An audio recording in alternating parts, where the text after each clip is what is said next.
Let's pray together as we begin. Dear Lord in heaven, we are so thankful for this beautiful day, for spring that we experience, and also for the time we can spend together. We plead, Lord, for the presence of your Spirit. May you are the one to guide us this afternoon as we discuss problem statements in the writings of Ellen White. There are some things that are difficult for us to understand. We want to do our best with our minds to understand what is going on and what Sister White is trying to say. So guide us, help us to have confidence in spite of difficulties that we may encounter. In Jesus' name, amen. Okay, problem statements in the writings of Ellen White. Ellen White's statements in her writings regarding nutrition, exercise, proper diet, preventive medicine, for the most part, these statements have been confirmed by science and medical science.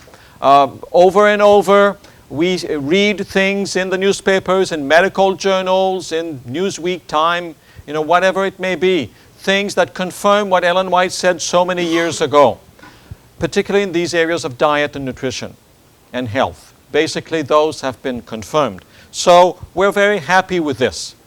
That confirms to us that Ellen White did speak with a voice and a good voice on these subjects.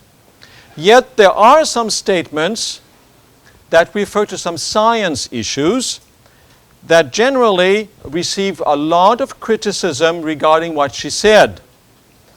These are called problem statements. We'll call them like that, problem statements in areas of science. And these statements, along with the issue of plagiarism that we saw a couple of weeks ago, are the two major categories of difficulties that lead many Seventh-day Adventists to lose confidence in the writings of Ellen White and in her ministry. So what we're discussing here together this afternoon is crucial. You as pastors in your ministry, you will encounter these questions. People will raise these points and will ask you, what do you say? How do you understand this? How can you make sense of some of these statements? There are four categories of statements here that we're talking about this afternoon. There are statements that Ellen White made that are contradicted or were contradicted by contemporary science in her day, but which today are confirmed by science. Now we have no problems with these. These are good. For example, let's take one, tobacco, smoking. In her days, there was nothing being said about tobacco. Some people said they were against, some in favor. Some medical professionals were in favor of smoking, supposedly to help clear the lungs. So medical science could not prove the accuracy of such statements in her days. Now we know it's been confirmed. So we have no issues with these statements. We're not going to discuss them this afternoon. There are some statements that were in harmony with contemporary thinking in her day and which have proven to be sound today still. We have no issues with these statements. They're okay.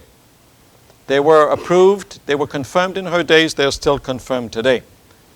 There are some statements not widely discussed in her day, which came more or less as new light, and which have been confirmed since then.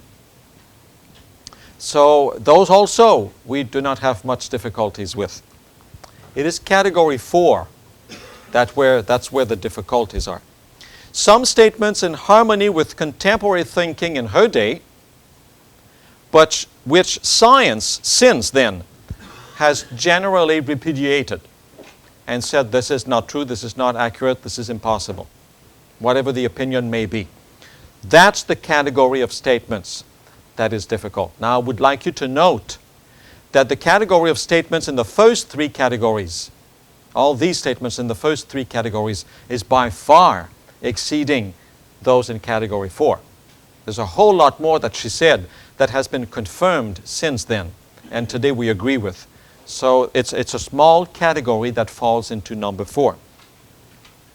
A number of difficult statements that we're referring to here in this fourth category were written in the journal called The Health Reformer in 1871, in a series of 6 articles entitled Words to Christian Mothers, in which Ellen White decried the evils of fashion and the unhealthy consequences of some behavior. That's where some of these statements are found, in that series of 6 articles in the fall of 1871. Now let's try to understand the context of what is happening with the Health Reformer. In these articles, Ellen White often quoted from other journals. She would cut and paste from other journals things regarding fashion or health habits of some kind. Now those had the references and the journal and the doctor or the professor or whoever said whatever it is being said there that she is quoting. And then she drew lessons from these illustrations and to support her thoughts. So she'd quote from these folks, and then she would talk about them, and she would draw lessons for the people who read her column. Taken in their historical setting, these statements are not that far off base. If you take the time to read the whole article, as some of them will appear, though, if you take them away from the context. So if you take just the statement alone, take it out of the context, then it really sounds weird. But read it in the whole article, that whole page together, then it's not that bad. It's not that far off. But you see, we don't tend to do that, or those who are critiquing the writings of Ellen White don't tend to proceed that way. They just take the text out and make it sound really weird, and then, make issues out of this. So I just want to say a note of caution here. The context is important.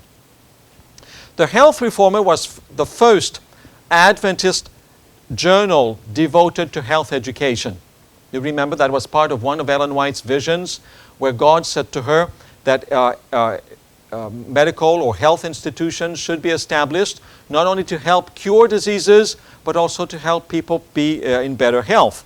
It was started shortly after that vision in August of 1866. And altogether, from 1866 to 1887, about 20 years here, Ellen White published about 75 articles in that journal. So 75 articles on health, fashion, and so on, things that have to do with health, during that period of about 20 years. They're very practical subjects. She talks about dress reform, the evils of fashion, alcohol, temperance, the influence of the mother in the home environment, hygiene, good things. Lots of good things. James White was the editor of that journal for a period of about 3 years, plus or minus, 1871 to 1874. And Ellen White knew that James White was already overworked. And workaholics are a little like this. The more work they have, the more work they want. James White was a little like that. And so he's already overworked. He already has enough on his plate. And the editor of the journal resigns or something happens. He's not there anymore. And James White feels like he should do the job. So he takes on this responsibility of preparing this journal. And I think then it was a monthly journal. But you've got to prepare so many pages every month by either writing yourself or finding other people to write all of this. So Ellen White knows this, and she volunteers. Well, that's a good wife. That's a good spouse that does that. She volunteers, and she says to James, she suggests to him that she could write a column every month for that paper, for that journal. And so in the fall of 1871, she goes ahead. And in this column, she made some of these statements that today sound weird to us. So that's the context of what's happening. James White is overworked. She volunteers to write this column. She will do that in that fall of 1871 in those 6 articles, Words to Christian Mothers. And it is in these articles that some of those things occur. All right, so you got the context here. Greg? Yeah, there are, in the fall of 1871, there are those 6 articles. I was just wondering why only did she do it for 6 months when he was editor? Oh, she wrote more than just those 6 months. You know, from 1866 to 1887, she writes altogether 75 articles. So, but it is in that fall that some of those statements occur there. So what are they? What are these statements in the Health Reformer in 1871? Here they are. She talks about a wet nurse. That's a lady who is hired, kind of, to nurse a baby because the mother cannot do it. And now we're talking about breastfeeding here. We're not talking about bottle feeding. And so she says that the wet nurse imparts her character and her moral character to the child that she is nursing. She's talking about wigs, that they should not be worn. If you do wear a wig, or if people wear wigs, they may die from it. She talks about cosmetics, also causing all kinds of diseases, even death. She talks about tight corsets, the hourglass figure of ladies in those years, with these very, very tight corsets. And she says that ladies who wear those not only are having diseases themselves, but may pass on these diseases to their offsprings, to the girls that they give birth to. Okay? Small waists and long diseases go together. So that's for ladies again. And then she talks about an example of a movable tumor. Somebody has some kind of a lump right here along in the shoulder, and that lump can move up and down. And so these are the 6 statements in the Health Reformer of 1871. But there are others that are not found in the Health Reformer. She also talks about the large discrepancy in age of marriage partners, and she says that might be detrimental to the health of one or the two. Now, we're not talking about 5 or 10 years difference between marriage partners. We're talking about 25, 30 years here. Amalgamation of men and beast. That's a big one. The evils of masturbation. That leprosy may come from eating pork. That some causes of volcanic eruptions and earthquakes come from the burning of coal reserves on the ground. That some diseases may come from living near ponds and swamps. The dangers of eating cheese. The special height of antediluvian people. She says that Adam was probably 12 feet tall. Eve just a little shorter. And then one more, which is not a science statement, but that often is lumped together with these. That's why I put that one in bracket. That she predicted that England could or would get involved in the American Civil War during the war.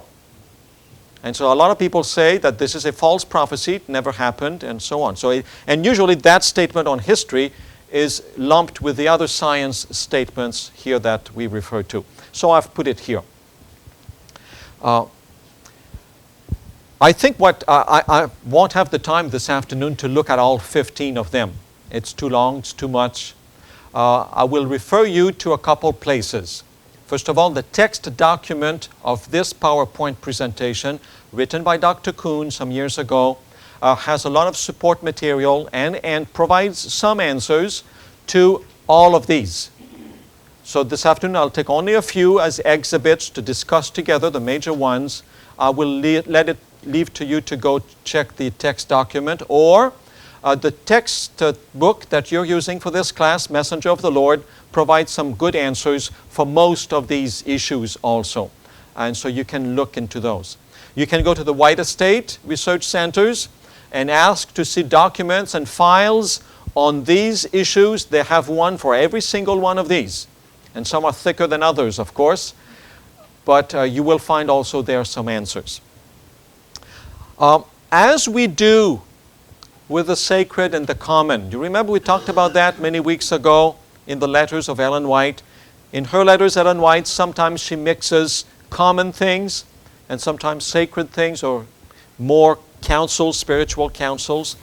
I think the more important approach to use in regard to these problem statements is not to figure out what's inspired and what's not inspired. All right? I will use the same approach here with this.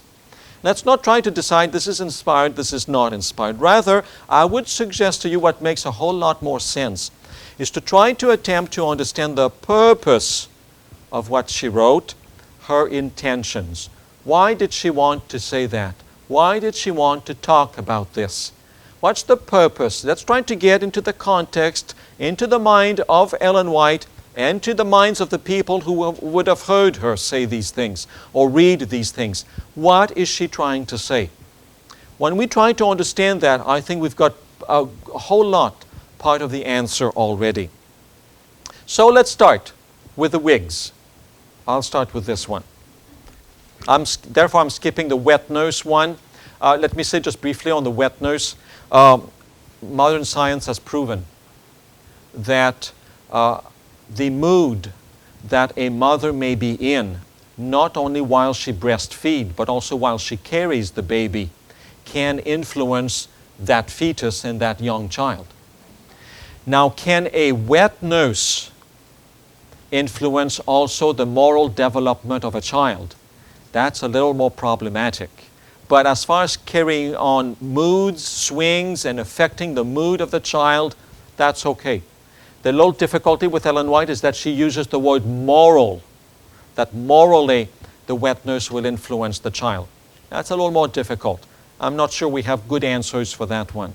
But as far as the general context of influencing a child, no problem with that. That is right on. She's got it. How about wigs? Well, here's what she says in the Health Reformer in 1871. Basically, she says that artificial hair and wigs heat and excite the spinal nerves. That blood rushes to the brain, causes unnatural activity, tends to recklessness in morals. So an issue of morality here. The heart and the mind is in danger of being corrupted by those who wear wigs. That moral and intellectual powers become servants of animal nature. That the victim loses power to discern sacred things. It may cause baldness, insanity, even premature death. Now, what kind of a wig are we talking about here? What kind of a wig are we talking about here? A toupee? That men of a little older than me begin to wear because they lose their hair? What are we talking about here?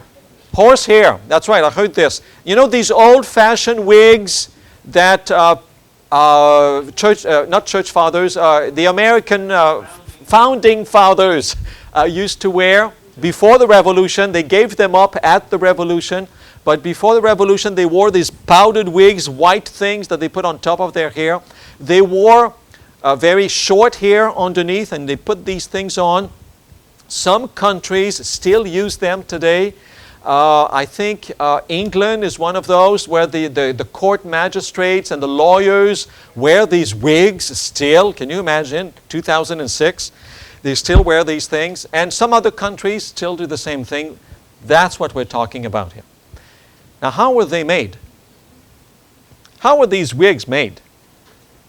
They were usually made from a piece of bark into which little holes were drilled, and into which horsehair, because that's usually what they used, horsehair was dyed and tied and somehow put into that very thin piece of switches, they call them. It's either jute or it could be a little thin piece of bark that was used. And so they put the hair in there, and there we go, you had that. But it was not always horsehair. Sometimes it was hair coming from dead people. And instead of shaving the hair of dead people, they would pull it out. Pull out the hair with the root, and perhaps also with the germs and the bacteria and the viruses that caused these people to die. They would take that hair and make them into wigs. And then Class C people and upper class people would wear these things. No wonder people got diseases from them things. Of course they did. Of course they did. And you see, with time, these wigs began to decompose a little bit and not be in good shape and stink. And so what did you do? Well, you're sweating, also the sweat from the scalp. What did you do? Well, you used a powder to try to keep it preserved. What kind of powder? Arsenic. Arsenic was the powder used to keep these wigs last longer. Arsenic, yes, as a powder. All right? So, have you heard about King George III? Most of you here in your American history, you will remember that he is the king during the American Revolution. Now, he goes on to live a whole lot longer after the American Revolution. By the time we get to the early 1800s, George III is insane. And he's really not, his mind is really not there. Some people are suggesting now, and I've given you the reference here from a BBC World News report of a few years ago, a couple years ago, where they've done studies on the wig that George III used to wear, and that wig was full of arsenic. And so they wonder if arsenic would not have made him insane. And that may have been part of the problem. So what do we gather from this? What do we summarize? What do we get from this idea? Ellen White says, do not wear wigs. It may make you insane. It may even cause you death. Not that far out. When we understand how wigs were made in those days, there's something real to be said here, that her counsel may have been very, very appropriate. Greg? So, I thought you said that after the revolution, most people gave out the white Yes. English wig. Yeah, more and more. Yes. What kind of, were those still used in some places? They were still used. They were still used. Maybe not the white fashionable ones that the upper class, higher class people would wear, but some other kinds of wigs, yes, they still were. And they were made that way. That's how they were made. So it was a health concern, wasn't it? Would you wear a wig like this today? It's not, I know, not only is it not fashionable, but we would understand today that there's a problem with this. There's a real problem with wearing these things. So I sympathize with these lawyers and judges in England who very recently, about a couple of weeks ago, were signing petitions to give up the wigs in England. So I thought to myself, right on, you should have done that a long time ago. Let's go on to cosmetic. In the Health Reformer of October 1871, Ellen White said that in cosmetic products were found seeds of death and paralysis hidden in every jar of these supposedly innocent mixtures. Some suffer sudden, severe illness. Others go through life permanently disfigured with bad complexion. So the skin color is altered here.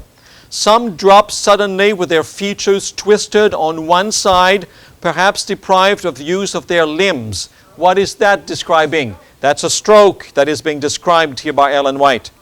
Others die outrightly, and some are paralyzed. She's describing here symptoms of stroke, that people who use cosmetics may suffer from strokes or have skin pigmentation discolored or something happens to it, and some may even die from using these cosmetics. In Ellen White's day, many cosmetic preparations contained poisonous substances, and we need to remember that there was no FDA regulations or approval in those years. No Federal Drug Administration system there to try to tell us this is a good substance, this is not a good substance. She herself was poisoned by applying some hair restorer to her husband's bald head. Have you ever seen pictures of James White? He is bald very young in life. And very bald. I mean, there's nothing there. And like any man, we are all like this. We all wish we would keep our hair as long as possible. We're all like this. Now, I know it's fashionable today, you shave it all, but in those years, most men, are just a little uncomfortable with losing hair. So, one day, there's a peddler that comes along in Battle Creek and offers to sell, these concoctions to restore hair. Well, James White wants to get his hair back. And so they buy this little concoction. And it's to be applied on the scalp. And hopefully the hair will grow again. Well, the stuff is so strong that she gets dizzy. She gets really ill from the fumes. So they get poisoned from those fumes. What happened to him? Well, nothing grew. Nothing grew. The poisonous and deadly effects of some cosmetics she is describing could easily have been caused by lead poisoning, which was one of the main substances used in the preparation of cosmetics a century ago, and by the way, it still is today, particularly in lip stuff. In lipstick, has a lot of lead still being used. In 1959, so that's a long time ago here, but 17 coal tar poison dyes were found in lipstick. That's in 1959. How much would it be today? So some studies have been made, but you see the problem is with the cosmetic industry is that it is self-regulated for the most part. The FDA does not have the time nor the resources to test every shampoo, lip stuff, creams, you name it. They don't have the time nor the resources to do that. So the industry is self-monitored. If it does not sell or do what it's supposed to do, they discount it or they just stop making it. There's nothing that really says this is not poison on this label, you know. So I think there's something to be said here regarding her comments about causing poisons, about causing a stroke, and some other difficulties like this. Of course, a little bit of it would not do that. But it is repeated and in big amounts that it would cause these things.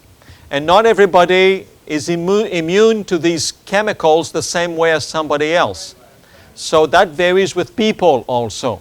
What is poisonous for someone may just barely touch the health of someone else. So it varies. We're all different. But the counsel basically is good. Taken out of context, though, it really sounds weird. But when you think about how cosmetic was made, she's not that far out here. There's something to be said about what she's trying to counsel us. November 1871. Here's a third or fourth one. Yes, Wayne. I was wondering if that was had such a great impact on the Adventist church, being so adamant about not wearing makeup. Well, maybe yes. The question is how about the Adventist stand regarding makeup, which is perhaps of a generation ago. It's not as strong anymore. But the idea was basically two things. One, likely this counsel of Ellen White, that it may have some health repercussions. The other one has to do with not being or looking worldly. So it's the worldly argument here that was basically used, at least in my days when I was a young man. Corsets and wasp waists. In November 1871, Ellen White made another comment, this one regarding wasp waist. She said that fashionably dressed women cannot transmit good constitutions to their children.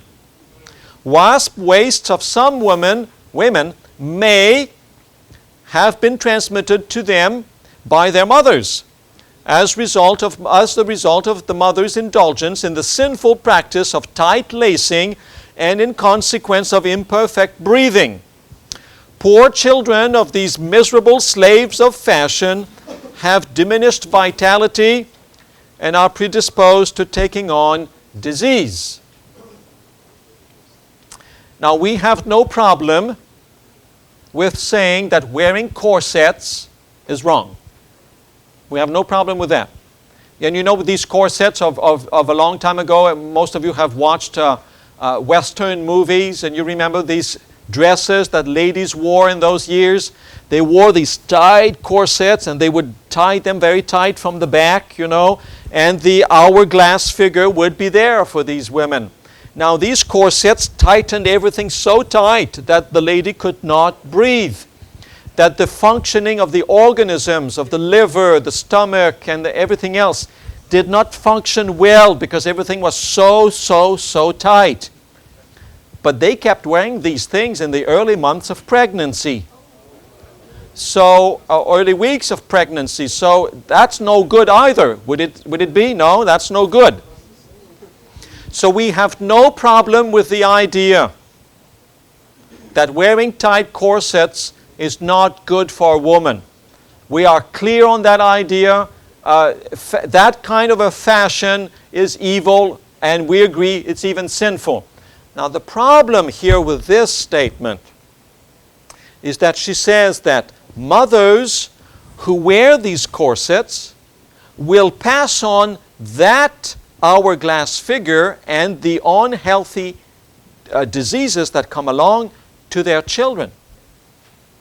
Now we know that genetically speaking, heredity does not work that way. If you cut the tail of a mouse and you breed that mouse, the little baby mice will have a tail. If you cut the tail of the little baby mice and you breed them, their babies will have tails. And you go on and on and on and on for generations, and all these little mice will be born with a tail. That's where the problem is here with this statement, is that she says that ladies who wear these tight corsets will pass on these things to their children. And so the big question mark here, I agree, this is a question mark. But what is she trying to say here? I think she's trying to say that the transmission of such physical problems may be caused by tight corsets. She uses the word may here in the text. Certainly it's not a genetic transmission, but a physical transmission of poor health is entirely possible. If the woman is pregnant and is wearing tight corsets, that fetus is very likely not to be, or is going to be having some problems because it's not developing properly. It's too constrained, and that's affecting the baby also. Pregnant women, as I've said here, would affect the health of their unborn children. That is very possible. The genetic transmission there, that's a question mark. But was she trying to say, I'm trying to interpret here, was she trying to say, if you wear these tight corsets, your children may be affected, their health may be affected too? But she used these kind of sentence structures that seem to indicate genetic transmission or hereditary transmission. Maybe that's what she did. She just used words in a loose way of understanding heredity here. She may have meant simply health. The example also is certainly part of the equation. Mothers who wear tight corsets are very likely to have their children. The young ladies, the young girls, want to do the same thing. So it is passed on from one generation to the next by example, not by genetics. So that's likely what she was trying to say here. So understanding the context of the times and what Ellen White was trying to say tells me, well, there's not really an issue here. Not really. Couple questions. Fred? I answered. Okay, there was one here. Debbie? I answered. David? Did I answer? No.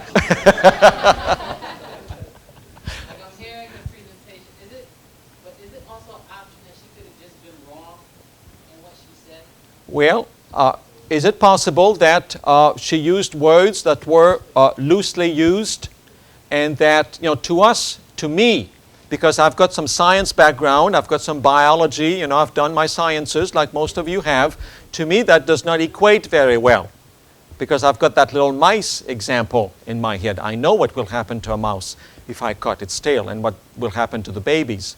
So I know that does not equate, but I'm using my today's understanding of these sentence constructions of Ellen White, and I'm putting them on Ellen White's time and her ways of writing things.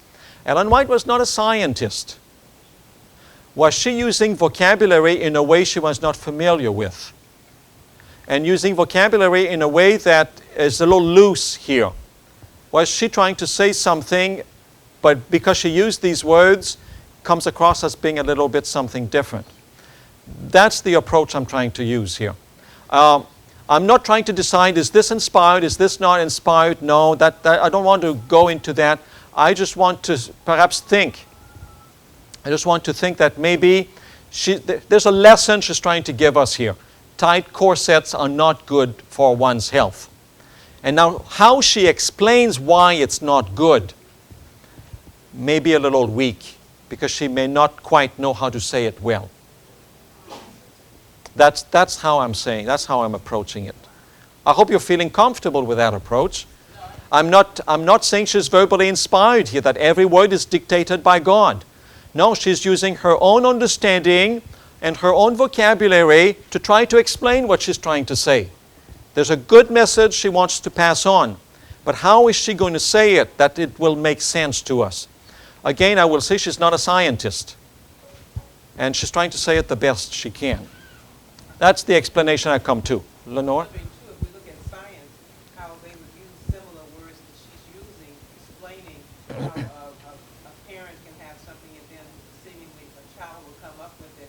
They were using it and we would think it was genetic. Genetic. And then later they started really studying it and it wasn't. But the language That's right. was so.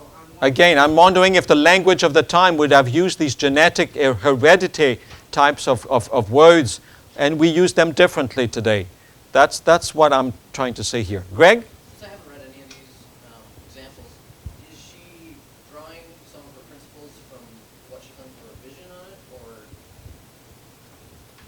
Not. is she just using observation as... That's one thing I'm going to come to in a moment here. What is she trying to do here in these articles? I'll come back to that. Jimmy?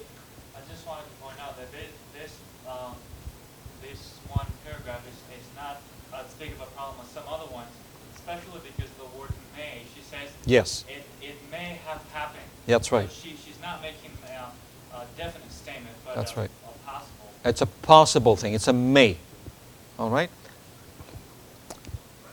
What Ellen White tried to emphasize here is not wearing the corsets, and so I guess I've explained here what I'm trying to say here. Here's what I wanted to say here, Greg, in response here.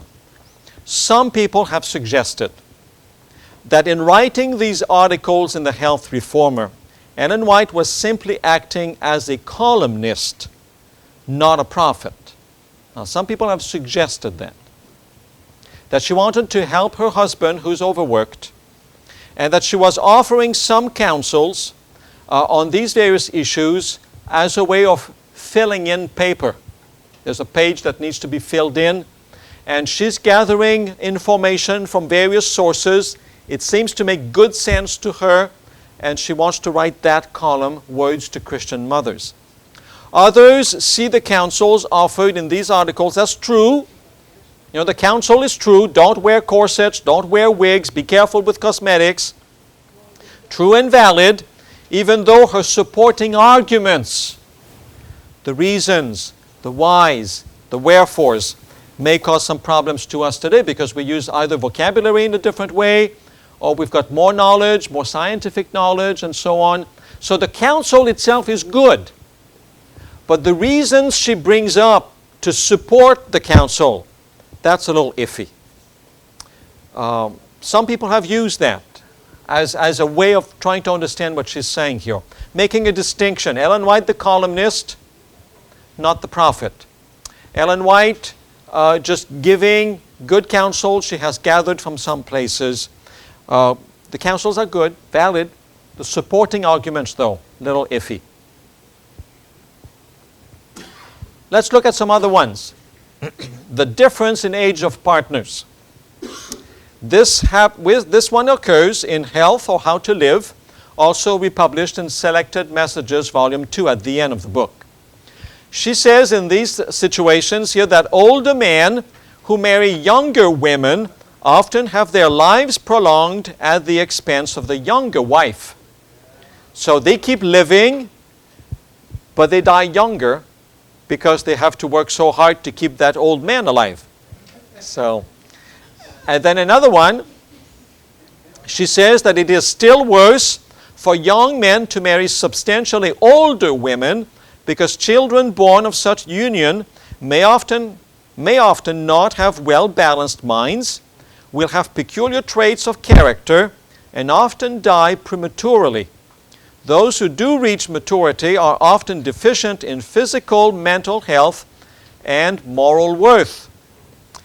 Okay, we take a deep breath here and we try to understand, what is she trying to say here? What's happening here? There are no known research on the dangers of younger women marrying older men. There are no known.